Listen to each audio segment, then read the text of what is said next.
Muy bien, pues vamos a comenzar. Ahí se está proyectando, ¿cierto? Antes que nada, como les comentaba, para mí es un honor estar esta noche con ustedes. Para mí es importante esta charla porque de alguna manera me permite explicar cómo es que llegué hasta donde estoy, cómo es que llegué hasta poder realizar el doctorado en Ciencias Odontológicas en la Universidad Complutense de Madrid, en el Departamento de Odontología Conservadora, al lado de profesores como el doctor Jaime Vascones, como la doctora Lucía Gancedo, la doctora Ana Arias, y que de alguna manera me han ayudado a formarme en esta tesis doctoral, y ahora que he tenido la oportunidad de trabajar y estar en el máster de ciencias con mis compañeros, en el máster de endodoncia, perdón, con mis compañeros, pues es para mí un honor poder compartir con ellos conocimiento, aprender de ellos y que de alguna manera pues pueda yo seguir difundiendo pues toda esta información. Esta charla me hace mucha ilusión porque planteo mis antecedentes de cómo es que comencé a apasionarme con la investigación, que sin duda es cuando cursé la especialidad en la Autónoma de Guadalajara con mis profesores, el doctor Alberto Díaz, el doctor Alberto pues Arriola, la doctora Falita Aguilar, que de alguna manera me enseñaron lo que sé y que me metieron esta idea, estas ganas de aprender, estas ganas de generar conocimiento y sobre todo de difundir, lo que es la parte importante. Entonces, esta charla para mí es muy importante porque me permite plasmar lo que aprendí antes, lo que ahora tengo como propuesta actual y principalmente la propuesta futura, que si logro convencer a la Complutense de Madrid o a cualquier otra universidad que me deje seguir haciendo investigación, pues la idea es seguir haciéndola y seguir compartiendo con ustedes pues todo esto que se va logrando. Pues sin más, prácticamente vamos a comenzar a trabajar, a hablar esta noche sobre lo que es el microbioma del conducto radicular. He preparado una secuencia con la idea de poder plantear el tema, dividida en una pequeña introducción y luego hablar un poquito más sobre el complejo microbioma, el cada vez más complejo microbioma del conducto radicular, y luego hablar justamente ya del microbioma en particular, hablar de estas bacterias y su importancia, y al final terminar con unos pocos casos clínicos, unos poquillos casos clínicos que traigo por ahí para mostrar principalmente con la idea de vertir la parte teórica que estamos hablando en esta charla, vertirla en la parte clínica, que es lo que considero que es sumamente importante cuando aprendemos o tenemos fundamentos teóricos, poderlos llevar a la práctica, que esa es la parte que a mí que más me interesa. Entonces, pues vamos a comenzar sin más, hablando un poquito de introducción. Sabemos que en la cavidad oral casi un total de 800 taxones bacterianos distintos se pueden encontrar en la boca de las personas, ¿no? Y aunque es verdad que los estudios moleculares cada vez nos hablan de muchos más microorganismos, lo que es una realidad es que están presentes en la cavidad oral. Sin embargo, esos 800 no están todos presentes al mismo tiempo ni en el mismo individuo, y eso genera una variabilidad sumamente importante en todos nosotros. Esto repercute directamente en la parte endodóntica porque de alguna manera sabemos que los microorganismos son capaces de intentar invadir, colonizar, infectar los tejidos, en este caso del propio diente, generando estimulación del tejido pulpar. Entonces, prácticamente si los microorganismos que viven en la boca son capaces de organizarse, son capaces de utilizar recursos del ambiente, recursos tanto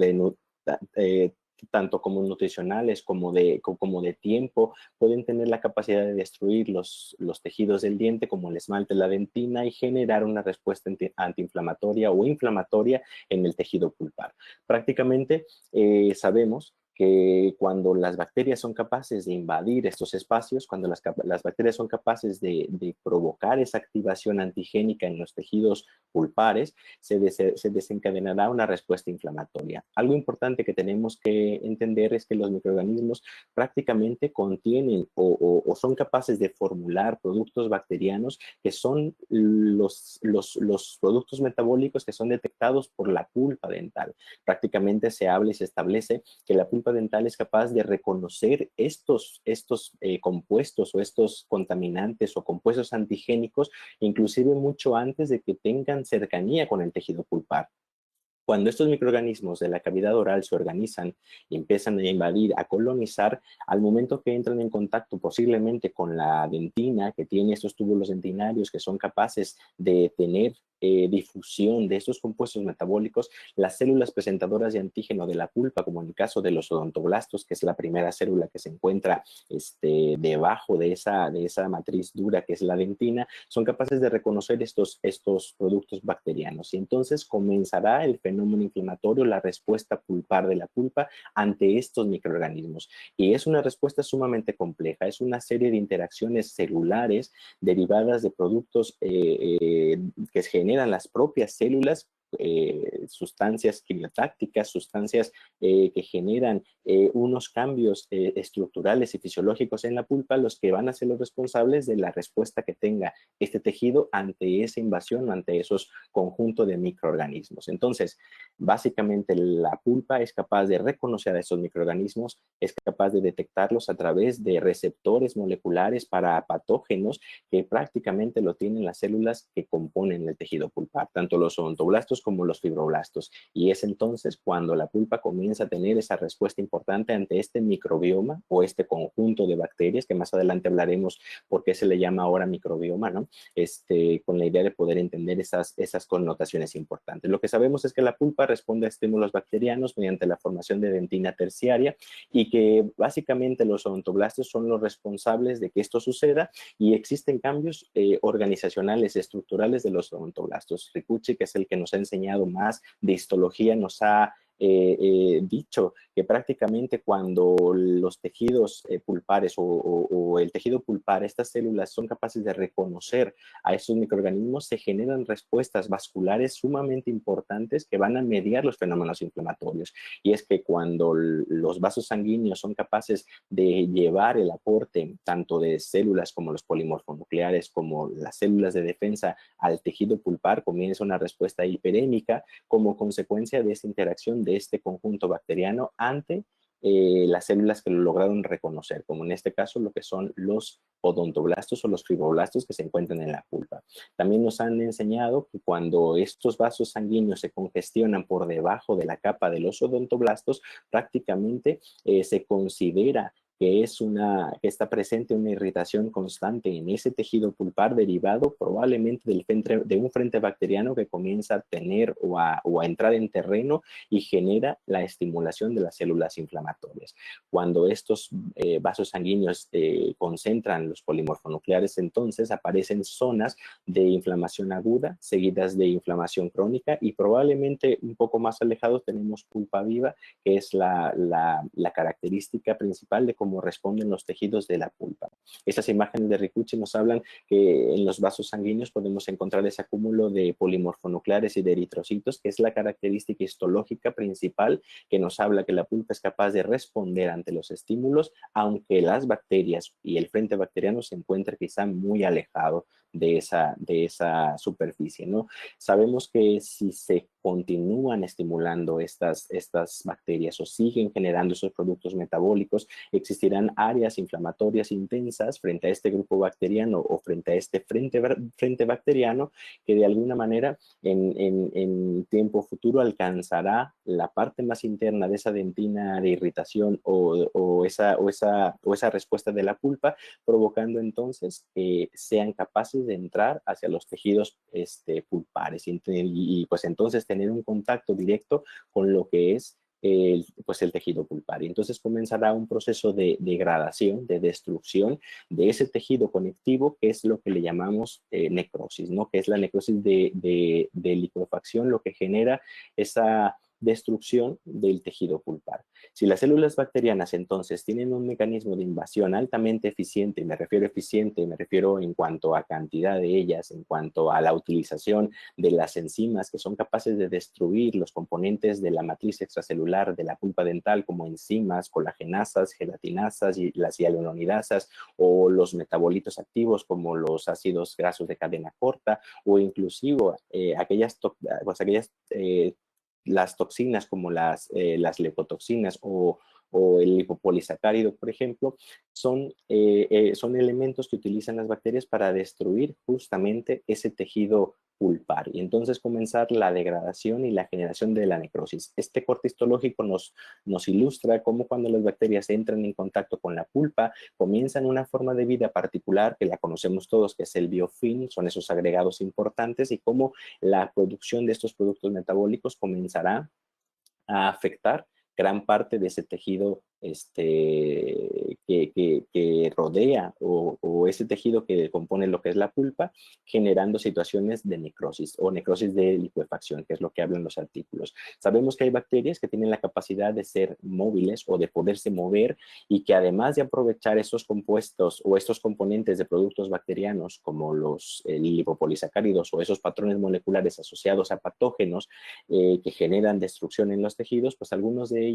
bacterias en los últimos estudios de Ricciucci nos hablan que estas bacterias son capaces de penetrar en los vasos sanguíneos e inclusive moverse a través de los vasos sanguíneos a zonas alejadas de esa infección primaria o de ese frente bacteriano. Es decir, las bacterias prácticamente tienen la capacidad de poder invadir, colonizar, infectar, y no solamente el área en la que se encuentran generando esa caries que luego se transforma en un frente bacteriano que va tomando posesión de ese conducto radicular, sino que bacterias que pueden moverse probablemente viajan a través de esos vasos congestionados y son capaces de producir bacteremias en zonas o puntos alejados. Ricciucci discute que probablemente estas bacterias en el torrente sanguíneo de alguna manera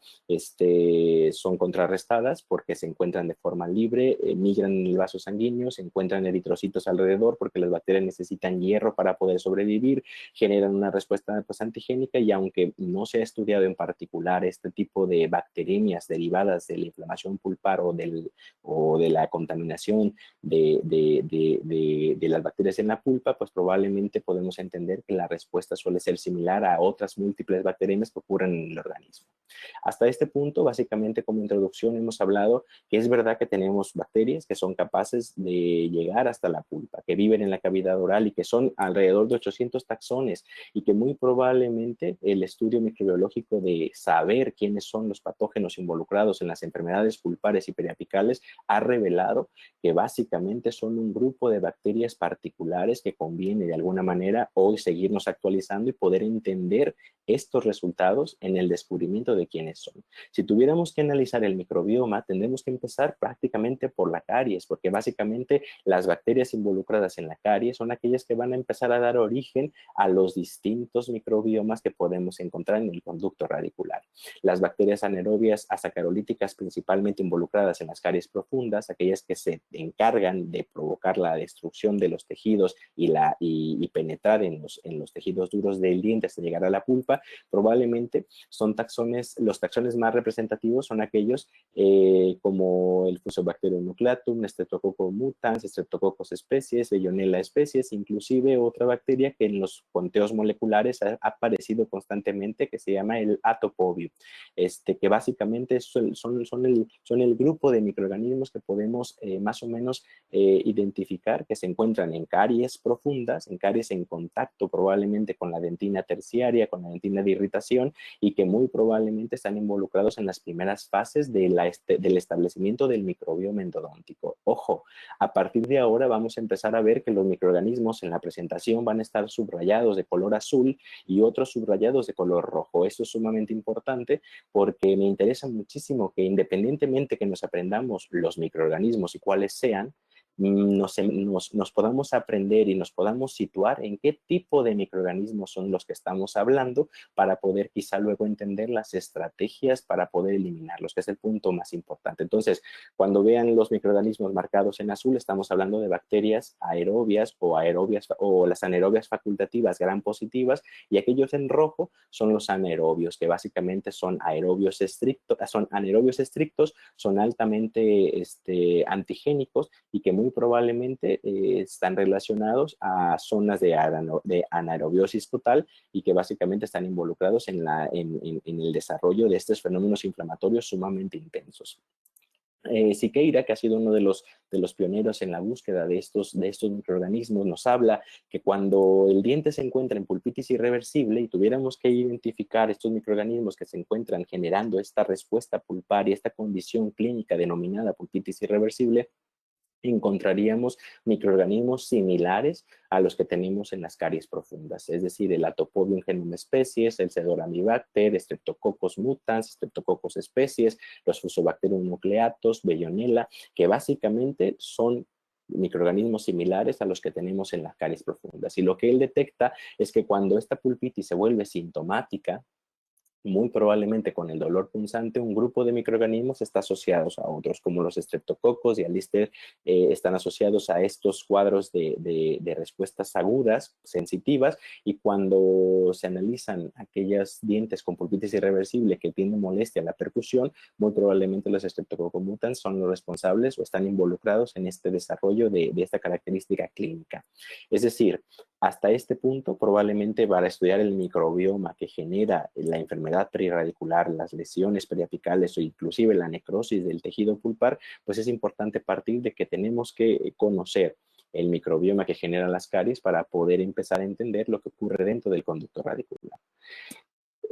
Cada vez es más complejo hablar del microbioma endodóntico, es decir, cada vez hablar de qué bacterias están dentro resulta complicado porque los estudios moleculares actuales cada vez nos arrojan información sumamente nueva y inclusive categorizaciones y clasificaciones nuevas que se vuelve un poco complicado. Lo que entendemos hasta ahora es que prácticamente la periodontitis apical es una de las enfermedades inflamatorias orales infecciosas más importantes y que muy probablemente la mitad de la población adulta mundial tenemos al menos un diente con una periodontitis apical, y que sabemos que esta enfermedad infecciosa está establecido que los microorganismos es el factor etiológico causal, es decir, desde Kakehashi y sus estudios, así como Mole, Rikuchi, Siqueira, Zombies, en los diferentes estudios, tanto animales como en humanos, nos han argumentado que son los microorganismos los responsables de esta infección o de esta enfermedad infecciosa, y que muy probablemente cuando aparezca esta enfermedad en particular, cuando aparezca esta respuesta inflamatoria de nuestro cuerpo ante la contaminación bacteriana, se debe a que la pulpa ha sido necrosada como resultado de una caries, como resultado de un traumatismo, de enfermedad periodontal, de alguna iatrogenia que pueda ocurrir, y que prácticamente estos conductos que se encuentran o en un principio con pulpa dental o inclusive tratados endodónticamente previamente pueden ser colonizados con esos microorganismos y el desarrollo de esta periodontitis puede suceder. Algo también pues importante mencionar es que actualmente la periodontitis apical se puede catalogar en sintomática o asintomática de acuerdo al position statement de la S, por ejemplo. Ya no podemos hablar o no conviene hablar de una periodontitis apical aguda o crónica, sino hablaremos de la sintomática y asintomática, pues justamente con la principal manera de poderla catalogar en cuanto a la sintomatología clínica, sin olvidar que muy probablemente la cantidad de microorganismos o el microbioma involucrado tenga mucho que ver en las respuestas clínicas de ese diente en particular. Rikuchi y Siqueira son los primeros que informan que el biofilm es el responsable o es la forma de vida de estas bacterias que generan esta enfermedad infecciosa, es la forma de vida en cómo esos microorganismos se encuentran para poder generar, primero, sobrevivir en el conducto radicular y después generar la patología, y es como de alguna manera encuentran la forma de supervivencia. Ojo, probablemente en tiempos pasados, cuando hablábamos de Kakehashi, cuando hablábamos de esos primeros estudios en cuanto a conocer las causas de la periodontitis apical, hablábamos de que un solo patógeno o un grupo de microorganismos en particular son capaces de generar esta necrosis y esta enfermedad. Con los estudios de Rikuchi y de Siqueira nos arroja el panorama de que no es un solo grupo de microorganismos, sino es una comunidad de patogenicidad, y ojo, se le llama comunidad de patogenicidad porque están involucrados un montón de microorganismos que generan interacciones entre ellos y que básicamente el resultado de esas interacciones también genera repercusiones importantes. Hasta aquí debemos de reconocer que es diferente a hablar de biofilm y diferente a hablar de un microbioma. Se le llama biofilm a la forma de vida bacteriana, es decir, la forma en cómo las bacterias se organizan, mientras que se le conoce como microbioma en el descubrimiento o el saber qué tipo de bacterias son las que están involucradas en un momento determinado y en una situación determinada. Por lo tanto, actualmente hablar de microbiología endodóntica es hablar de estos microbiomas que viven en biofilm y que generan la enfermedad en particular, que puede ser desde las caries profundas, las pulpitis irreversibles, la necrosis pulpar o las periodontitis apicales, que son las responsables pues, de estas patologías tanto pulpares como periapicales, ¿no? Sabemos que el biofilm se ha estudiado por mucho tiempo porque es la forma de vida bacteriana y necesitábamos entender este concepto para entender cómo son capaces de sobrevivir las bacterias, y sabemos que el tipo de biofilm o la forma de este biofilm tiene mucho que ver en cuanto a su grosor, en cuanto a su proporción de matriz células, ese ratio importante, en cuanto a los morfotipos de las células bacterianas dominantes, inclusive el papel que juegan cada una de ellas, porque sabemos, de acuerdo a los estudios periodontales, que las bacterias van a jugar diferentes papeles o diferentes roles, unas que funcionan como nexo, como enlaces, unas que van a colonizar primero las bases o la superficie del ambiente, por así llamarlo, o del sustrato, con la idea de poder generar ese coagregado, y que de alguna manera cada una de ellas tiene su función y su papel importante. Sabemos que existen condiciones particulares del ambiente que van a afectar el desarrollo, por supuesto, de este biofilm, su evolución y principalmente importante para nosotros, su tratamiento, que de hecho todos los estudios en los que se intenta destruir este biofilm, minimizar este biofilm o eliminar este biofilm están centrados justamente en la forma de vida, ¿no? En cómo estas bacterias logran sobrevivir. Sin embargo, actualmente los enfoques metagenómicos, que ojo, ya me estoy dando un poco de spoiler, pero al final hablaremos que actualmente no se pretende tanto hablar del biofilm, o sea, intentaremos eliminarlo, pero sin embargo, intentaremos conocer probablemente a partir de estudios moleculares la importancia que tienen los factores de patogenicidad para poder generar este problema infeccioso y entonces poder acabar con esta contaminación en forma particular.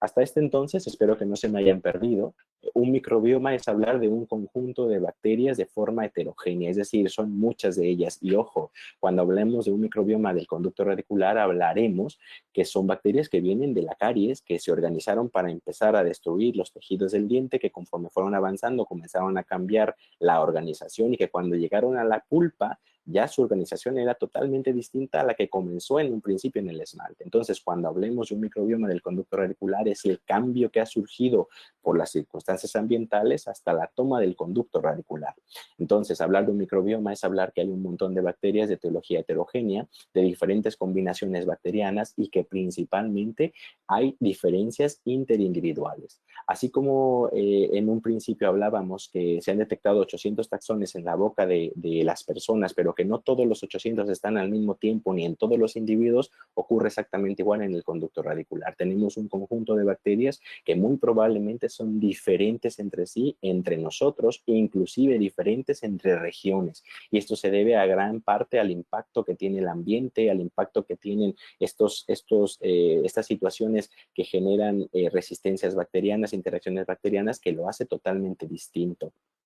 Sin embargo, lo que es también importante es que aunque las bacterias sean muchas y sean distintas y sean diferentes entre nosotros, todas tienen un comportamiento, o el microbioma tiene un comportamiento muy similar. Es decir, los microbiomas encontrados en la población, todos se comportan de una manera similar con un carácter patogénico y fisiológico. Es decir, los microorganismos involucrados en este microbioma tienen la capacidad de generar esa respuesta inflamatoria y principalmente de generar las respuestas del huésped de forma igual y común entre ellas, aunque sean diferentes. Entonces viene un siguiente enfoque en el estudio de este microbioma. Probablemente un microbioma también tiene que ver con los productos bacterianos y los factores de virulencia que en conjunto van a generar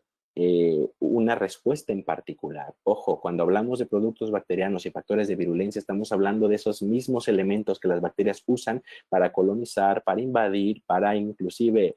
conquistar o destruir aquellos tejidos y aquellas superficies en las que les interesa mantenerse vivas, ¿no? Me refiero a esas enzimas que puedan tener destructivas, proteolíticas, a esos lipopolisacáridos, esas estructuras como pilis, flagelos, cápsulas, que de alguna manera son mucho menos, son menores en cantidad al número de ellas o a la cantidad de ellas, es decir, son menos diversos, y que muy probablemente si estudiamos estos factores o estos productos bacterianos, estos factores de virulencia, muy probablemente podremos tener resultados un poco más específicos en cuanto al tipo de este microbioma. Hasta aquí prácticamente hemos empezado a hablar que el microbioma del conducto radicular viene a partir de la caries, ¿no? Viene a partir de esas bacterias que se organizan, invaden, colonizan, infectan, y que de alguna vez llegado al tejido pulpar, la pulpa se defiende y eso genera condiciones ambientales distintas, que si las bacterias son capaces de ganar esta guerra, prácticamente colonizarán el conducto principal, se van a adherir a esas paredes del conducto radicular o la cámara pulpar, y que de alguna manera la forma de biofilm les permite la supervivencia. Este biofilm prácticamente se puede crecer, puede tener diferentes tamaños, e inclusive en los procesos infecciosos de larga duración están asociados a grandes cantidades de biofilm de acuerdo a la extensión o al tamaño de la lesión perirradicular, y que muy probablemente si estudiáramos todas las zonas de los conductos radiculares podríamos encontrar que el biofilm no es uniforme en todos los conductos, sino que se pueden encontrar diferentes zonas, por ejemplo, áreas cubiertas de un biofilm intercaladas con zonas menos densas, o inclusive con bacterias no adheridas, que son bacterias que pueden migrar hacia otros sitios, aquellas que pueden, por ejemplo, ir hacia los vasos sanguíneos o inclusive colonizar otras zonas que reciben el nombre de bacterias planctónicas, por ejemplo, y que muy probablemente estos agregados bacterianos pueden colonizar superficies, pueden colonizar túbulos dentinarios y todos aquellos recovecos y nichos de la anatomía del sistema de conductos radiculares, en coagregados, agregados o en células planctónicas o en células que pueden viajar o pueden desprenderse, y que normalmente están estudiadas que estas bacterias que se desplazan son aquellas que tienen movilidad, pues básicamente pues incorporada, por así llamarlo, con aquellos pilis y flagelos móviles que les permite el desplazamiento, aunque no necesariamente tiene que suceder. También nos han enseñado los cortes histológicos que los microorganismos son capaces de encontrar estas irregularidades. Sabemos que el sistema de conductos tiene un montón de irregularidades, entre ellos conductos laterales, ramificaciones apicales, isthmus, que esto dificulta para nosotros su limpieza, por ejemplo, su intento de lograr eliminar este biofilm, este microbioma, pero que para los microorganismos resulta de manera sumamente adecuada a estos espacios en los cuales ellos puedan llegar, invadir, colonizar, mantener el microbioma, inclusive cambiar el microbioma, mantener la condición de biofilm y seguir colonizando, invadiendo y perpetuándose en esas áreas difíciles de acceder, ¿no? Y que de alguna manera están implícitos en la anatomía propia de los dientes propiamente dicho, ¿no? Hasta aquí prácticamente hemos repasado que si tuviéramos que hacer un censo o si pudiéramos observar todas las bacterias que forman un microbioma del conducto radicular, de acuerdo a los estudios tanto más actuales que hablan de técnicas moleculares, nos dicen que si tuviéramos que hacer un listado de todos ellos, sería un listado muy grande, complicado de aprender, difícil de poderlo manejar, y que conviene de alguna manera intentar agruparlos en los filos o en los reinos bacterianos, en los reinos de las células, dependiendo de las células, para poder hablar con mayor facilidad. Actualmente los estudios de microbiología nos hablan de que alrededor de 500 especies diferentes bacterianas se pueden encontrar en las infecciones tanto primarias como secundarias o persistentes o las extrarradiculares, y que normalmente esas especies que encontramos corresponden al grupo de bacterias en el que están agrupadas la mayor parte de ellas, pero que no es de extrañar que podamos encontrar células eucariotas como hongos, por ejemplo, o inclusive células que forman parte de otro reino separado que son las arqueas, como los virus, por ejemplo, herpes virus, citomegalovirus, Epstein-Barr, que pueden ser encontrados en los conductos radiculares y en las lesiones perirradiculares. Sin embargo, si nosotros queremos aprender un microbioma, es difícil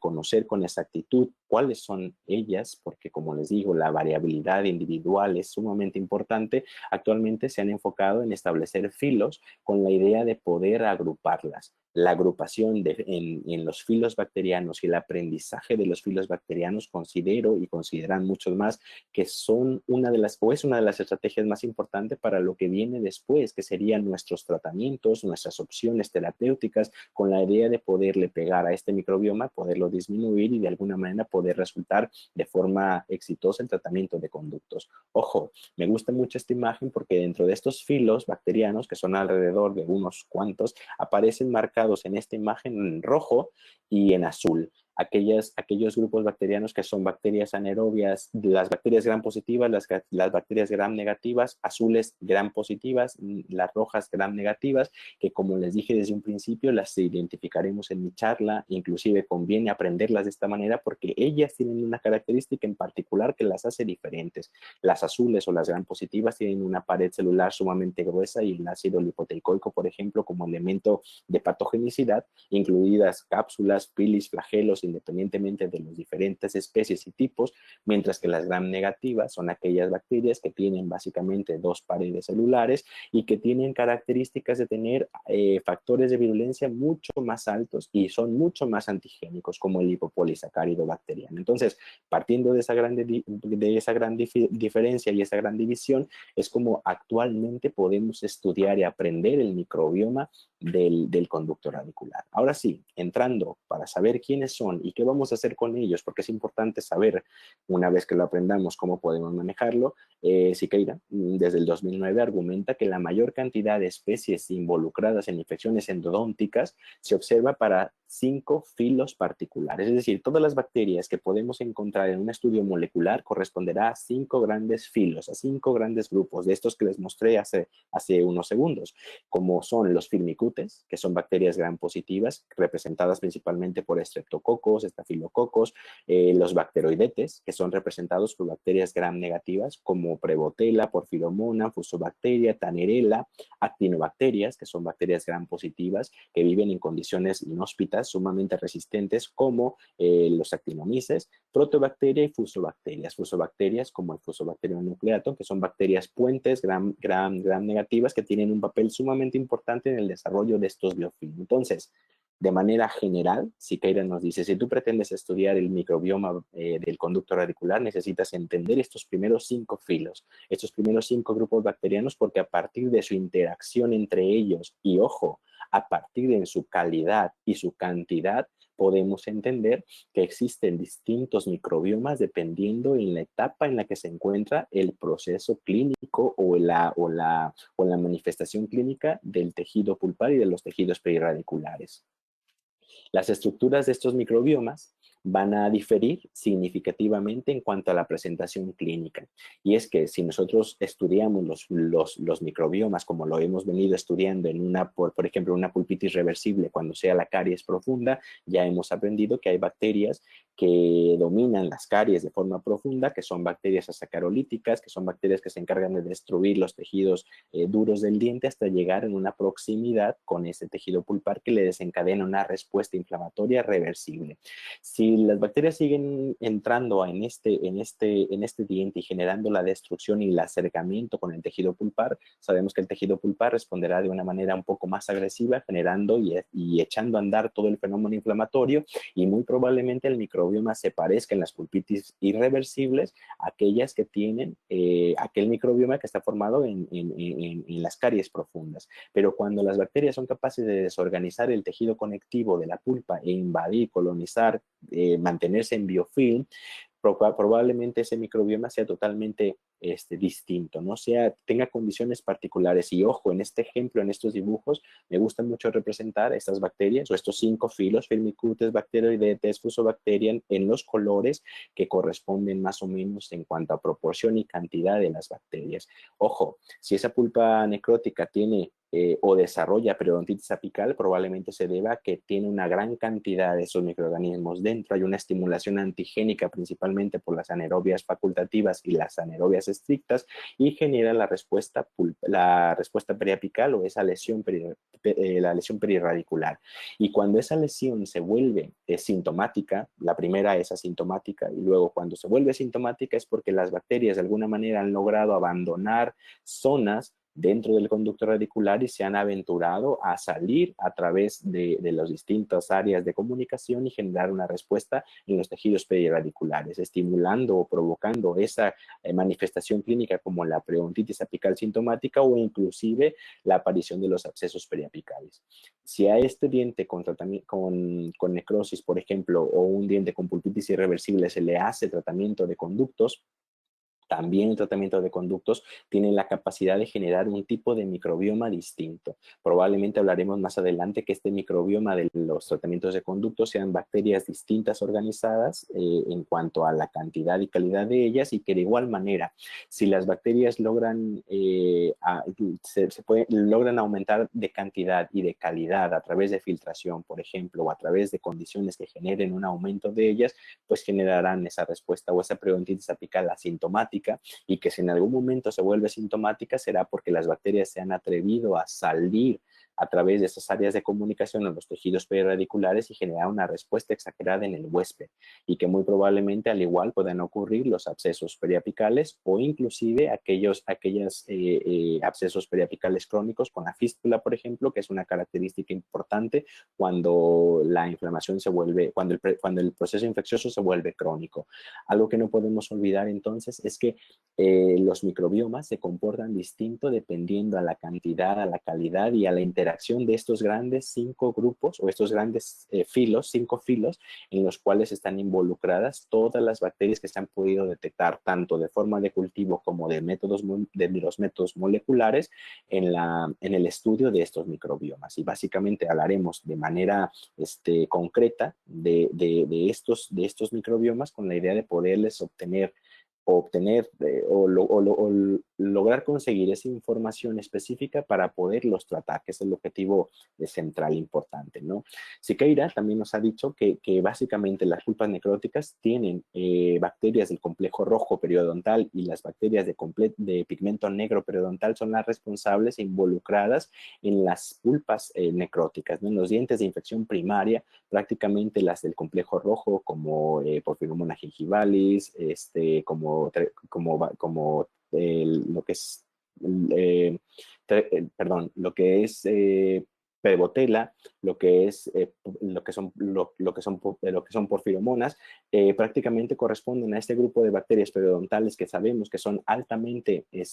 inmunogénicas y que prácticamente contienen o están compuestas por fimbrias, cápsulas, proteínas de membrana externa que son responsables de una estimulación antigénica sumamente intensa y que el lipopolisacárido, por ejemplo, genera esa respuesta de estimulación antigénica que muy probablemente mientras estén presentes, mientras tengan la capacidad de sobrevivir y mantenerse biológicamente activas, van a tener la capacidad de estimular a nuestro organismo. Y entonces, en un diente con pulpa necrótica, la presencia de este grupo bacteriano que son bacteroidetes, prácticamente están englobadas en ese grupo, están asociadas tanto a infecciones como sintomáticas como asintomáticas, pero cuando hay una gran cantidad de ellas, normalmente estamos hablando de situaciones que son sintomáticas. Cuando tenemos infecciones endodónticas agudas, prácticamente podemos entender, de acuerdo a los estudios moleculares, que estas bacterias anaerobias, Prebotella, Porphyromonas, Tannerella, son capaces de lograr llegar hacia espacios o lograr tener una producción importante de estos productos metabólicos y estimular los tejidos que rodean al diente. Y entonces, aproximadamente, la cantidad de ellas se eleva, la interacción con los tejidos periradiculares se eleva y generan respuestas tanto inflamatorias intensas, que es lo que genera la sintomatología en este tipo de casos, ¿no? Se han observado varias asociaciones positivas entre los distintos grupos bacterianos cuando son infecciones sintomáticas y se ha estudiado en particular que no solo son las bacterias anaerobias estrictas, sino que también aquellas involucradas como las anaerobias facultativas y esas interacciones importantes generan respuestas sintomáticas y están asociadas a esta característica. Por ejemplo, el Fusobacterium nucleato con lo que son las parvimonas micra, los estreptococos con treponema dentícula, también la porfiromonas endodontalis con Nosonella uli, que básicamente son interacciones que están estudiadas y que para nosotros, y quizá aprenderlas suele ser un poco complicado, pero si las agrupamos en estos microorganismos que son aerobios estrictos y los aerobios facultativos, gram positivos y gram negativos en interacción constante, pues es la manera en la que podemos entender quizá un poco más esta forma de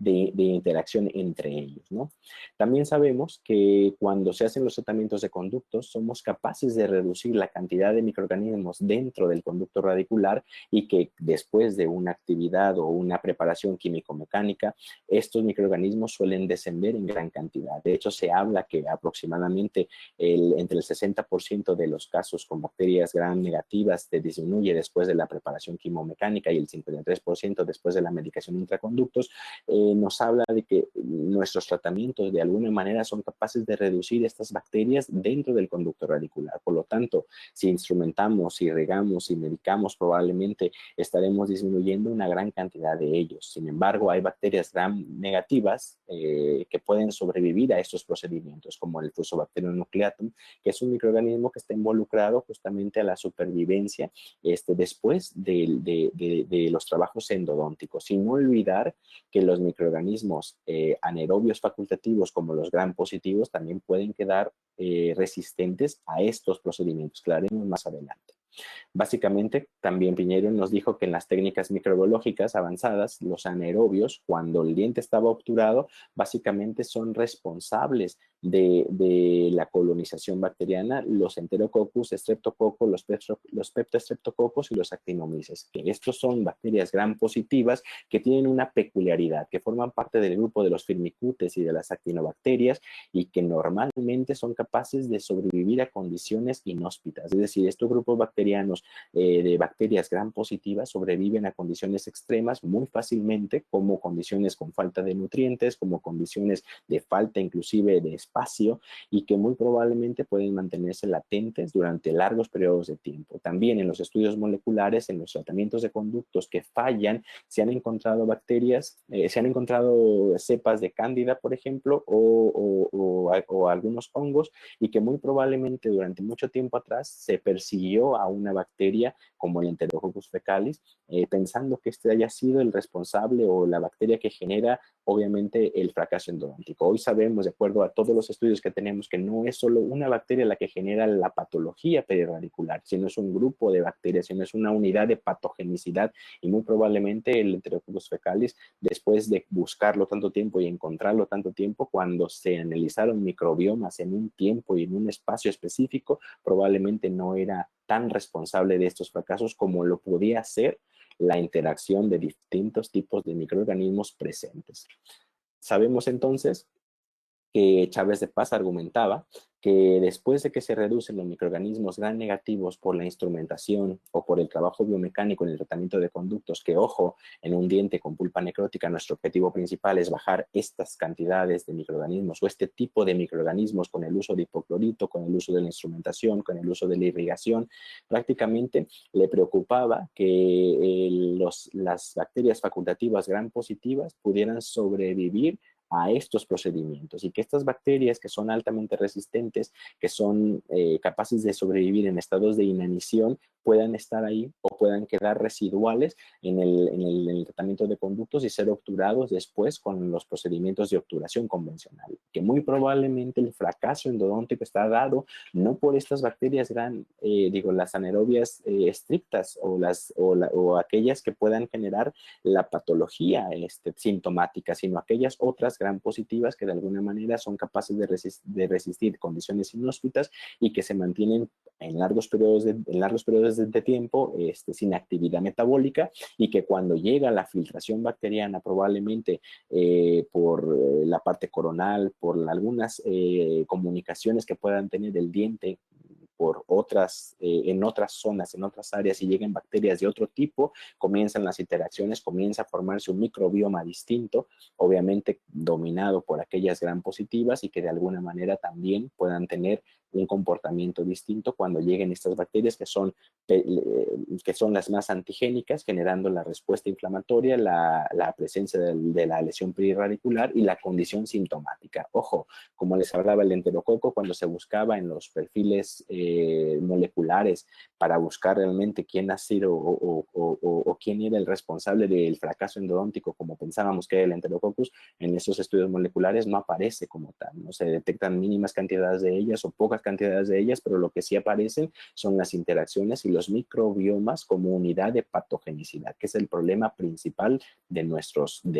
tratamientos, ¿no? Sabemos que se ha cuantificado una carga bacteriana total, más o menos de 5.7 a 10 a la 4 células bacterianas, que es la cantidad más o menos de bacterias que puede persistir en los tratamientos de conductos, y que de alguna manera la idea principal es que cuando hay un fracaso endodóntico que es asintomático, normalmente las bacterias, tanto streptococos como actinobacterias, las bacterias gram positivas son aquellas que son prevalentes y que están más dominantes en esa zona, que básicamente son las resistentes a nuestros procedimientos.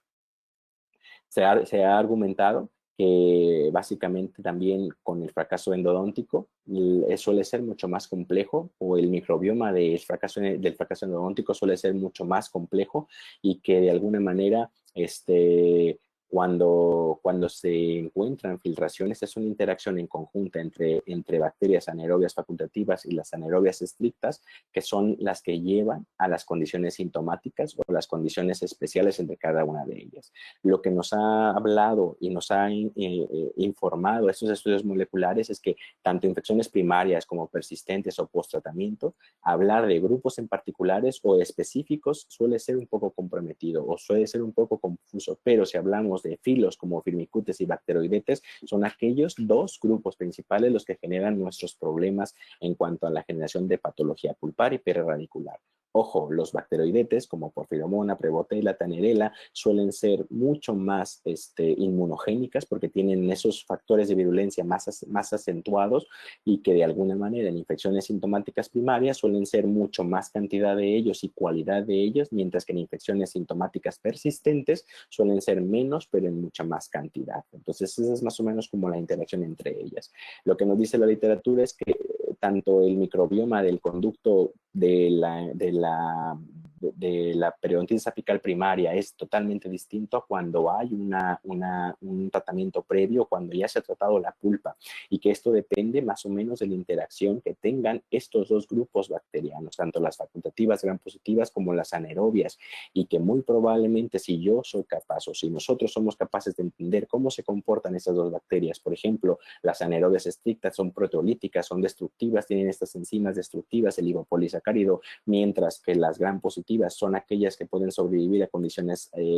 pues adversas, pueden mantener inclusive metabolitos de producción lenta y retardada, básicamente van a ser capaces de coexistir en conjunto y aportar cada una de ellas condiciones específicas para cada una de estos microbiomas en particular, ¿no? Sabemos que los microorganismos viven en esa comunidad que se llama biofilm, en la que tienen la capacidad de organizarse, de resistir ante las alteraciones del entorno en el que viven, de trabajar en sinergia, y que muy probablemente las irregularidades anatómicas es lo que no nos ayuda a poderlas eliminar totalmente, ¿no? O a poder tener esa capacidad de remoción o eliminación de estos microorganismos, y que las bacterias resistentes sobrevivirán por mucho periodo de tiempo, van a generar condiciones de inanición o mantenerse guardadas o como dormidas, y que en algún momento en el que lleguen esta cantidad de nutrientes o esas condiciones favorables, pues podrán de alguna manera reactivar sus actividades metabólicas. Sabemos que la formación de este biofilm es importante para poder de alguna manera, la organización de este biofilm es importante para poder acondicionar las etapas futuras, es decir, las condiciones distintas, y que muy probablemente las bacterias, apoyándose de los pilis, flagelos, los ligandos y de aquellas componentes de su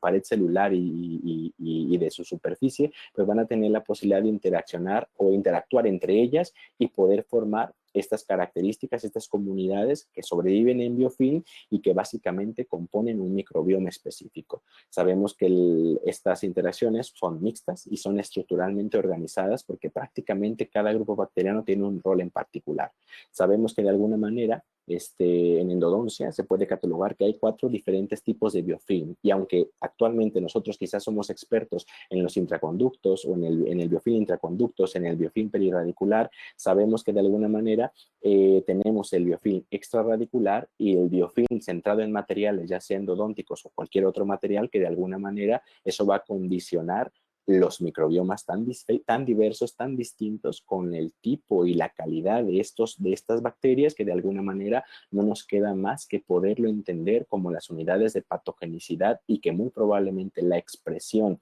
génica de estos productos metabólicos sea lo que nos lleve a entender ese comportamiento en particular, ¿no? Que es lo que hablábamos en un principio. Sabemos que el hipoclorito de sodio sigue siendo el principal irrigante de elección, pero debe de contemplarse con un quelante, con la idea de poder intentar eliminar la mayor cantidad de esos restos generados en la instrumentación. Sabemos que la medicación intraconductos es una parte esencial de nuestro armamentario, y aunque muy probablemente cada vez parece que tiende a desaparecer su uso, prácticamente son útiles en casos de pronóstico dudoso, desfavorable, o inclusive en casos en donde haya sintomatología aguda, ¿no? Y que también gran parte de la pregunta es qué tanta contaminación podemos permitirnos quedar, o sea, cuánta contaminación puede permitirse permanecer en el conducto radicular al momento que podamos obturar, y alrededor de 3 a la 10 elevada a la 3 células. Esa es la cantidad que normalmente los estudios nos dice que podemos permitirnos de contaminación bacteriana después de los procedimientos endodónticos, que quizá la única manera de poder entender y poder saber si llegamos a esta reducción bacteriana ideal sería la prueba o sería la toma de cultivos antes de la obturación radicular, para podernos asegurar que realmente estamos reduciendo esta cantidad de microorganismos a condiciones o a cantidades ínfimas, que podamos tener la seguridad de que nuestros tratamientos sean exitosos. Hasta aquí hemos más o menos hablado de cómo podemos entender el microbioma. Sin embargo, no hemos hablado de las peculiaridades, no hemos hablado de bacterias específicas. Si vamos a hablar del microbioma de la periodontitis primaria, podemos decir que la última revisión en la que nos arrojan la cantidad y el tipo de microorganismos que componen este microbioma, estamos hablando de bacterias gram negativas, entre los bacteroidetes y los fusobacterium, como el Fusobacterium nucleato, que es uno principal que está involucrado en ese biofilm como puente, como los de Alister, Porphyromonas endodontalis, Porphyromonas gingivalis, Prevotella, Teneriana forsythia, inclusive Treponema. Y que también tenemos en esta periodontitis apical primaria, tenemos bacterias gram positivas como Pavimonas bica, el Filbefactor allosis, Pseudoramibacter, Osnella, los Actinomyces, Propionibacterium, Cutibacterium, que son microorganismos que sobreviven o que de alguna manera son gram positivas, que tienen la capacidad de sobrevivir a condiciones adversas. Ojo, más o menos entre 20 a 30 especies se relacionan entre ellas en los conductos radiculares, de acuerdo a los estudios. Más o menos en la densidad tenemos de 10 a la 4 a 10 a la 8 en cada una de estos conductos radiculares, y que muy probablemente el recuento de estas bacterias y el número de especies esté relacionado con el tamaño de la lesión. Mientras más grande la lesión, probablemente más cantidad de microorganismos, inclusive en más calidad. Y ojo, si tuviéramos que hablar de los 5 filos que actualmente hablan los artículos o habla la literatura, estamos hablando de los bacteroidetes, que son los más antigénicos, las protobacterias y fusobacterias, que sirven de enlaces, y luego los actinobacterios, que son resistentes, junto con los firmicutes. Y más o menos en ese orden tenemos en la proporción que encontramos en el diente con periodontitis apical primaria, que sería un diente con pulpa necrótica, por ejemplo.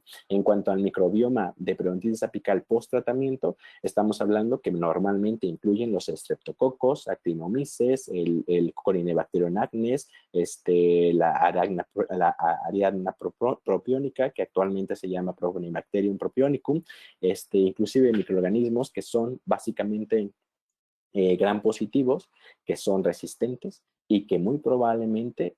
son aquellos microorganismos que predominen ese tratamiento, ese conducto radicular que ha sido tratado con anterioridad. Sabemos que una de las estrategias más importantes para saber si realmente los microorganismos han sido reducidos es la toma de alguna prueba, de alguna muestra del conducto radicular y su cultivo posterior, con la idea de poder saber si la densidad de los microorganismos antes de la obturación es indicativo de que podamos tener éxito en nuestros tratamientos endodónticos. Y si hablamos de esos 5 filos en particular, los firmicutes, actinobacterias son los más abundantes, y no podemos olvidar los bacteroidetes, que son las bacterias como el Fusobacterium nucleatum, Prevotella, que de alguna manera cuando existe filtración bacteriana o cuando haya restos o estos microorganismos residuales, pues van a generar esas respuestas de mantenimiento de las lesiones o inclusive la presencia de condiciones sintomáticas, ¿no? Hasta aquí sabemos que en cuanto a los casos sintomáticos están asociadas lo que es Prevotella, lo que es Porphyromonas, lo que es Treponema denticula y lo que son estreptococos, cuando hay condiciones sintomáticas y aparecen en gran cantidad, generando la condición sintomática o inclusive el absceso periapical, tanto en una condición que sería la periodontitis primaria o lo que es la periodontitis post-tratamiento. Hasta este punto sabemos que cuando la resistencia de estos microorganismos sucede ante los irrigantes, por ejemplo, como el hipoclorito de sodio, como la clorhexidina, prácticamente tanto Fusobacterium como Streptococcus son aquellos microorganismos que normalmente son los que mayormente resisten a estos regímenes o a estos pues a estos protocolos de irrigación que solemos seleccionar, y que muy probablemente otros microorganismos como lo que es el Propionibacterium acnes, por ejemplo, logra sobrevivir. Cuando estudio estos microorganismos, cuando estudio estos grupos bacterianos que son capaces de resistir a los procedimientos endodónticos como los estreptococos, como los estafilococos, como Propionibacterium, me doy cuenta que estos ya los he leído en alguna otra ocasión, ¿no? Y si muchos que me conocen saben que otra de mi área de formación es el control de infecciones, y en el año 2020 comenzamos a estudiar, comenzamos a analizar que estos microorganismos prácticamente los podemos encontrar en distintas superficies diferentes al conducto radicular. Un grupo de investigadores comenzaron a hablarnos de que se encontraban en los guantes de los endodoncistas contaminaciones importantes de Streptococcus epidermidis, Staphylococcus epidermidis y Propionibacterium acnes, y muy probablemente en las cajas de los materiales los materiales endodónticos como los cementos provisionales, el cemento de obturación, encontraron que lo que son Propionibacterium y los Staphylococcus epidermidis, por ejemplo, se encuentran en gran cantidad presente en ellos. Y esto me resulta sumamente común, familiar, porque prácticamente cuando encontramos microorganismos que están involucrados en los fracasos endodónticos, microorganismos que normalmente son transitorios en la cavidad oral, pero que luego se encuentran en estos estudios moleculares, que hay una gran cantidad de ellos, no me deja o sea, no puedo dejar de pensar que muy probablemente mis guantes o los guantes de nosotros son aquellos que han estado llevando probablemente sus microorganismos al interior del conducto radicular. En el 2020 tuve la oportunidad de publicar este artículo en el Journal Dental Education, en el que yo planteaba, junto con mi equipo de trabajo, 8 años de trabajo en la Universidad Autónoma de Guadalajara, en la Facultad de Odontología, los protocolos de control de infecciones. Y aunque hablábamos de 5 grandes protocolos: equipo de protección personal, manejo de unidades, instrumental, residuos y ergonomía, hablábamos que en el instrumental era sumamente importante observar que no debería haber una interacción entre el instrumental esterilizado en las superficies que no estén estériles, y que era necesario un campo estéril para poder trabajar, con la idea de reducir la contaminación ambiental hacia las zonas en donde no estaba esta contaminación ambiental, como por ejemplo los distintos tratamientos, ¿no? Hablábamos que creíamos que el uso de un campo estéril era importante, que aunque no se conocía en ese entonces, cuando comenzamos con estos protocolos, no se conocía cuál era la interacción o cuál era la forma en cómo se relacionaban estos patógenos ambientales con los distintos tratamientos, ya por ahí yo me daba cuenta que algo por allí me sonaba raro, ¿no? Y después, en los años siguientes, a partir del 2020, en Inglaterra, Patel y su grupo de investigadores comenzaron a investigar, los mismos que investigaron los guantes, las cajas de los materiales endodónticos, comenzaron a ver que si ellos evaluaban contaminación iatrogénica, si ellos encontraban la contaminación iatrogénica en los guantes, en las limas, en los instrumentos, inclusive en las superficies de los endodoncistas que realizaban tratamientos de conductos. Ellos demuestran que cuando no se manipulaba o cuando no se tenía un campo aséptico, muy probablemente los tratamientos de conductos se contaminaban con contaminación iatrogénica. Patel y su grupo de investigadores hablan de contaminación iatrogénica a estos microorganismos, Propionibacterium, Staphylococcus, que llevamos de alguna manera en todo nuestro armamentario endodóntico a nuestros tratamientos. Ellos concluyen que prácticamente los guantes, los diques de hule, los instrumentos, las limas, inclusive si se manipulan en gran cantidad y sin una asepsia correcta, muy probablemente estarán involucrados en esa contaminación iatrogénica, que en este principio, cuando ellos buscaron molecularmente quiénes eran, cuando ellos hicieron la toma de muestra tanto del dique, tanto de los instrumentos, como de los guantes, de la superficie, de la regla con la que medían los tratamientos de conductos, encontraron a las mismas bacterias que ya les veníamos echando el ojo desde hace años atrás, ¿no? Streptococcus, los Corynebacterium, Propionibacterium, Streptococcus, Staphylococcus, que de alguna manera son representantes de estos microorganismos gram positivos que de alguna manera son altamente resistentes a las condiciones adversas y que muy probablemente, si esto realmente tiene un sentido lógico, pues muy probablemente nosotros estamos siendo capaces de llevar hacia zonas donde no deberían estar este grupo de bacterias que muy probablemente tiene repercusiones importantes en los pronósticos de nuestro tratamiento.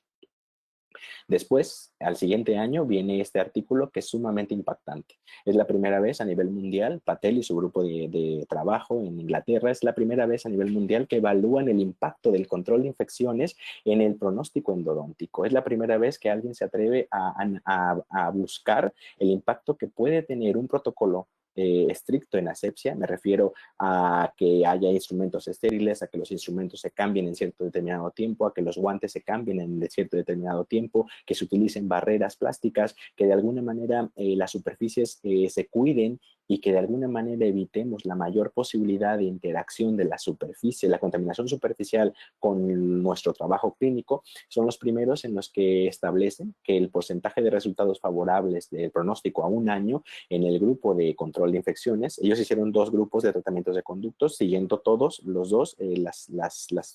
las recomendaciones más adecuadas, pero en un grupo de ellos utilizaban un protocolo de control de infecciones que consistió en el recambio de los guantes, en el recambio de las barreras, en el recambio en el uso de las superficies de contacto clínico, por ejemplo, e inclusive en el hecho de la descontaminación del dique de hule. Ellos encontraron que en ese grupo en el que tuvieron el protocolo de control de infecciones había un pronóstico a un año mucho más alto, en 82.5%, comparado con el 66% del grupo estándar. Ojo, ellos solo tomaron en cuenta molares, fue solamente a un año, hicieron CBCT al inicio, CBCT al final para poder medir este pronóstico, pero es la primera vez en la que prácticamente se analiza un protocolo de control de infecciones para el impacto del pronóstico endodóntico. Sabemos que de alguna manera la reducción de la carga bacteriana es un factor crítico, como lo veníamos hablando en el estudio del microbioma, ¿no? Entonces, algo que ellos encuentran es que ellos toman una muestra antes de la obturación y se dan cuenta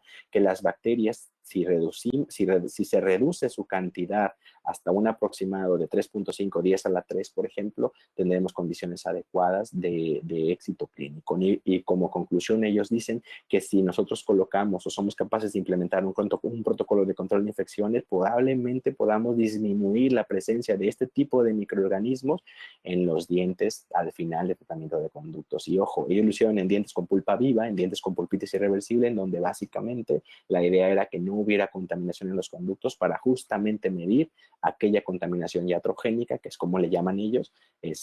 al impacto que tienen los tratamientos de conductos. Pues hasta aquí, básicamente hemos aprendido que el microbioma pues es complejo, que es distinto, pero podemos aprenderlo de acuerdo a sus manifestaciones y características clínicas, y que si los agrupamos a esos microorganismos en grupos particulares, sabremos qué hacer. Este pequeño flujograma que me encontré en un artículo me ha gustado mucho. Este está hecho desde el año 2016, en el que nos dice que si somos capaces de eliminar en la endodoncia el biofilm y los organismos planctónicos, hipertónicos, por ejemplo, a través de la preparación mecánica, la desinfección y la medicación intraconductos, probablemente eliminaremos la infección y resolveremos la periodontitis apical.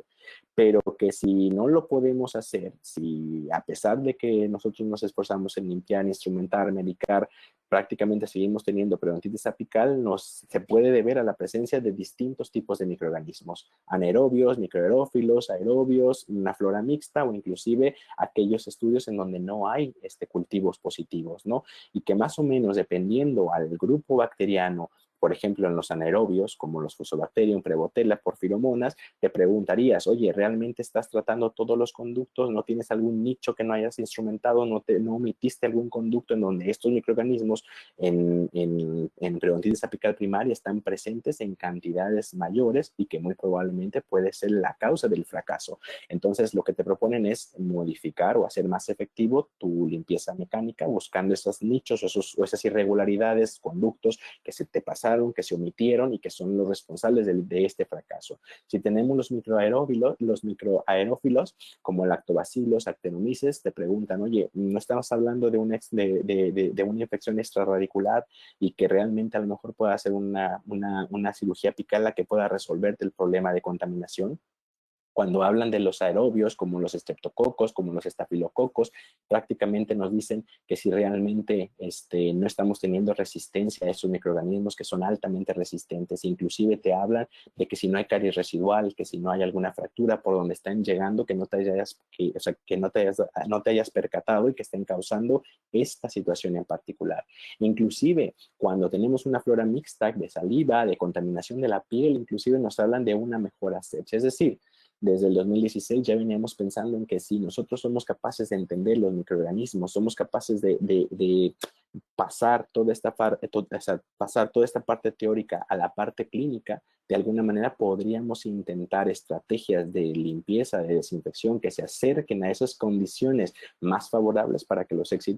éxito del tratamiento endodóntico pues pueda suceder. Y ojo, si te dices, si tienes un fracaso endodóntico y tienes cultivos negativos, probablemente las bacterias son incultivables, no estamos aplicando bien la técnica de cultivo. Si es cultivo o si es molecular, pues tendremos que de alguna manera aplicar una prueba molecular que realmente nos arroje esos resultados importantes. Hasta aquí, la apreciación clínica sería esa, ¿no? Sería conocer este microbioma, entender el microbioma para tomar las estrategias. Actualmente se habla de lo que es proteómica o el enfoque metagenómico, en donde hablábamos al principio que no es tanto la cantidad y quiénes son las bacterias como microbioma, sino lo que generan como unidad de patogenicidad, es decir, factores de virulencia y la expresión de distintos genes en el organismo, ¿no? Entonces, actualmente se habla del enfoque metagenómico y muy probablemente ahora los tiros van a ser buscar o a estudiar a este microbioma generando la expresión de genes, porque un grupo de microorganismos genera expresión de genes en particular y como hablábamos antes,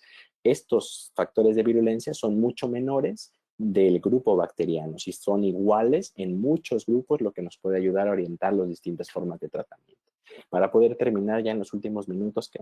que nos quedan, me gustaría presentar estos pequeños casos clínicos que tengo. Básicamente la idea es pasar toda esta información teórica a esta parte clínica, que más o menos ya la he estado dando en la charla, pero bueno, al fin de cuentas, la idea es pasar estos casos clínicos, ¿no? Estoy haciendo el doctorado en obturación radicular y aunque estoy preocupado porque realmente los microorganismos sean eliminados, es también importante saber que si yo soy consciente que tengo una anatomía irregular en los conductos radiculares, necesito esforzarme para poder encontrar la manera de obturar estas irregularidades de la forma más adecuada posible y disminuir los espacios vacíos que me puedan quedar, que puedan favorecer el crecimiento bacteriano. Y derivada de esta tesis que estoy haciendo en la Complutense, pues, y el manejo que tengo ahora en el máster con mis compañeros, pues tengo estos pequeños casos. Por ejemplo, este caso que me tocó de revisión es un diente por un traumatismo de un paciente joven, 16 años, tuvo un traumatismo 7 años atrás. En aquel momento, en el 2019, se intentó una revascularización y al final, aunque se colocó hidróxido de calcio para intentar esa revascularización, muy probablemente quedó material de hidróxido de calcio en el interior, se selló con biodentín y se esperaba que el diente funcionara como revascularización o como formación radicular. Conforme pasó el tiempo, vimos que el material dentro comenzaba a tener una degradación, se comenzó a perder. Eso nos hablaba de que había un fenómeno inflamatorio, se pidió un CBCT. Esto fue en el 2019 y luego en el 2020 vino la pandemia, se mandó un CBCT y vimos cómo tenía una lesión en la zona de este incisivo anterior, que básicamente nos hablaba de que había contaminación bacteriana. Algo importante es que el chico, el jovencito, no tenía sintomatología, tanto ni palpación, ni percusión, no había fístula, no había nada, el niño no tenía ninguna sintomatología, pero lo que veíamos tanto en la radiografía como en el CBCT era que no había habido reparación de los tejidos periradiculares. Y conforme pasó el tiempo, en el año 20, en el año 22, en el año 2021, él no fue a revisiones, si no mal recuerdo, en el 22 fue cuando me llegó a mí el caso, ya veíamos cómo el material se iba perdiendo. De hecho, vemos cómo este material se va desintegrando, motivo justamente del fenómeno inflamatorio, y al final, para yo poderlo tratar, le solicito un CBCT con la idea de poder observar cómo estaba esa condición de los tejidos. No podemos observar que había lesión, que el material estaba desintegrado, que teníamos zonas en donde faltaba el relleno, y mi primera idea en mi cabeza es que había contaminación dentro, que era lo que estaba impidiendo que los materiales, tanto el biodentín en la parte coronal, que ojo, está perdida en esta zona, ya no hay biodentín, como lo que había quedado de restos de hidróxido de calcio, que era hidróxido de calcio inyectado, de esos que vienen como en jeringuita, no recuerdo ahora el nombre, había contaminación que me generaba esta situación, y lo que se tomó en cuenta, lo que se decidió fue entrar y realizar un tapón de MTA. Intentamos entrar en este diente y lo que les muestro es prácticamente lo que me encontré. Cuando tuve la oportunidad de accesar, de entrar, de quitar los restos que había de ese biodentín, me encontré con un conducto húmedo, con un conducto con un compuesto adentro gelatinoso, que justamente o sea, a lo que yo podía interpretar era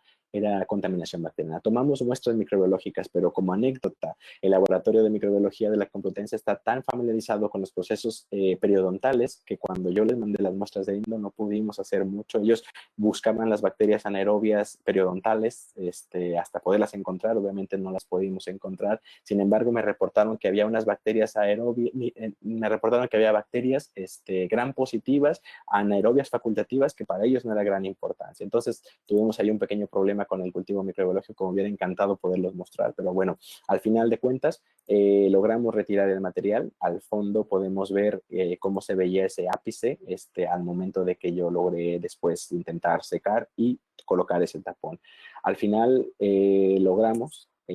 colocar el MTA, colocamos el tapón de MTA, fue un tapón un poco difícil por el calibre de este diente, pero al final prácticamente lo que traduzco es que si es un diente que ha tenido una evolución en estos años, que debió haber resultado favorable con la utilización de materiales que le permitirían al diente probablemente la revascularización o en el peor de los casos una regeneración de los tejidos o una reparación de los tejidos, y no sucedió en esos años, para mí en mi cabeza es pensar que eran microorganismos lo que estaba causando este problema, ¿no? El siguiente caso es un caso de un chico que también me llevó con estas lesiones en los ápices. Es un chico joven, me parece que tiene 14, 15 años, con un síndrome autista, con un espectro pues, autista importante, no coordinaba, tenía que ayudarme de los chicos que trabajan en el máster de pacientes especiales, y aunque esta radiografía final no es muy buena, y aunque utilicé un biocerámico y un cono y la técnica y pues hidráulica de cono único, por el tipo de paciente que era difícil de manejar, tenía solamente 30 minutos para trabajar con él, porque después de 30 minutos ya no era posible seguir avanzando, y aunque me tomó una serie de citas, entre 4 y 6 citas para poderlo terminar, al final lo que mi cabeza me decía es que logré quitar o reducir esos microorganismos. Este es un control más o menos un año después, digo 6 meses después de cuando terminé, logré reducir la cantidad de microorganismos presentes. Es verdad que muy probablemente las técnicas o el uso de materiales, sean cual sean, actualmente los biocerámicos, por ejemplo, que están muy de moda, o esas técnicas hidráulicas que están muy de moda, siempre y cuando seamos capaces de reducir la cantidad de microorganismos presentes, probablemente la reparación o la respuesta favorable a la peritonitis apical suceda, aunque luego tenga que asumir posibles consecuencias por los materiales o por las técnicas empleadas, porque muy probablemente se enfrentarán a otras condicionantes, ¿no? Aquí básicamente lo que más, lo que me gusta mostrar es justamente que un diente con 2 lesiones periapicales de una infección primaria fueron tratadas de la mejor forma, disminuimos la cantidad de microorganismos e independientemente de la técnica a utilizar, logramos o se pudo lograr esa reparación de los tejidos al menos a 6 meses de revisión. Ya en el futuro me tendré que enterar qué pasó con este biocerámico, cómo respondió este biocerámico y si realmente no necesitará en algún momento algún retratamiento o alguna consideración en particular, ya eso lo hablaremos después. Y este último caso, que es un último caso de un retratamiento, tenía esta paciente una lima fracturada en el conducto palatino de este premolar, tenía una lesión un poco extensa que se extendía hacia la parte distal, le faltaba el 26, es el segundo premolar. Se optó por hacer el retratamiento y después del retratamiento hacer la cirugía apical con la idea de poder quitar ese fragmento de ese conducto que no pude pasar a través de la instrumentación manual, que no pude pasarla y que sabíamos que había contaminación presente. Al final terminamos el tratamiento de conductos con obturación con H26 y con técnica de inyección caliente, down pack e inyección. Y al final se sometió a cirugía apical. La idea principal era intentar alcanzar esa zona del conducto en donde no pude accesar, en donde no pude pasar ese instrumento y quitarla, porque sabía de antemano que esa contaminación ahí presente podría comprometer el pronóstico. Probablemente tuve que haber dado un poco más de tiempo para ver si había reparación. Sin embargo, a los 3 meses optamos por entrar en cirugía apical. Comenzamos a hacer lo que es la osteotomía, removimos la lesión de la parte lateral que tenía ese diente, hicimos la resección apical, la retropreparación y se obturó con MTA, que fue los pasos que seguimos en lo que es en la cirugía apical una vez que teníamos decidido el tratamiento para este caso, ¿no? Al final de cuentas tenemos que es la radiografía final del retratamiento, luego lo vemos 2 meses después en la que vemos el resultado de la cirugía apical y después alrededor de perdón por la fecha, sí, aquí está, en julio, hace unos días que me tocó tomar la radiografía en donde vemos que había un poco o sea, que hay reparación de los tejidos que rodean al diente. Igual, independientemente de la técnica que haya sido el retratamiento, que haya sido la cirugía apical, si yo logro controlar la contaminación bacteriana presente en esas irregularidades anatómicas, alcanzaré la reparación de los tejidos o la regeneración de esos tejidos perirradiculares que generan esa respuesta inflamatoria, ¿no? Y ahora me gustaría mostrar de manera rápida algunos casos de mis compañeros del máster de endodoncia de la Complutense, en donde ellos cada mañana, lunes y martes, me escuchan, me ven trabajar, les cuento de lo que sé, de lo que he aprendido, de lo que leo, y ellos cada vez se esfuerzan más en intentar aprender, ¿no? En intentar llevar a cabo o aplicar estos conceptos, estos conocimientos en cuanto a la disminución de estos microbiomas, a intentar la desinfección, a intentar esas instrumentaciones pues adecuadas, que de alguna manera podamos obturar esos espacios irregulares que quedan. Es verdad que la técnica que yo aprendí en la Autónoma de Guadalajara difiere mucho a lo que es la endodoncia europea y especialmente la española, pero de alguna manera estos conceptos suelen ir luego de la mano cuando el objetivo principal es eliminar la contaminación bacteriana, ¿no? Y este grupo de chicos cada vez me sorprende más en el que logran captar esa información, logran aprender conmigo, inclusive me enseñan a mí ciertas técnicas, ciertos procedimientos que nos permiten de alguna forma hacer la endodoncia, ¿no? E intentar seguir conservando los dientes con la idea principal de que al fin de cuentas podamos de alguna forma hacer que la endodoncia funcione, lograr objetivos importantes manteniendo estos dientes y que de alguna forma sigamos trabajando en esta parte, ¿no? Que es prácticamente conservar los dientes hacer las endodoncias de la mejor forma posible. Y ya quizá en una charla futura hablaremos probablemente de otros conceptos, instrumentación, obturación, hablar de mi tesis, que es obturación radicular, y hablaremos en algún momento, si me vuelven a invitar, con todo el gusto, para poderlo dialogar, ¿no? Como última diapositiva, esta es la Facultad de Odontología de la Complutense de Madrid, donde estoy haciendo el doctorado, donde estoy en el máster de endodoncia, y aunque quería una foto más cerquita de la entrada, que es esta, aquí me han permitido trabajar, me han permitido estar con pacientes, aplicar conocimientos que he aprendido desde mi escuela de inicio, en la Autónoma de Guadalajara, inclusive la docencia con los chicos de grado, de pregrado, y sobre todo pues conocer a este grupo de gente importante, tanto a mis compañeros del máster de endodoncia como a mis profesores, la doctora Arias, al doctor Jaime Vascones, que me han permitido poderme seguir desarrollando, aprender y sobre todo comunicar, ¿no? Comunicar el conocimiento, que es la parte crucial. No sé si hay algunas preguntas o comentarios, sugerencias. Muchas gracias por el tiempo, por la oportunidad. Un placer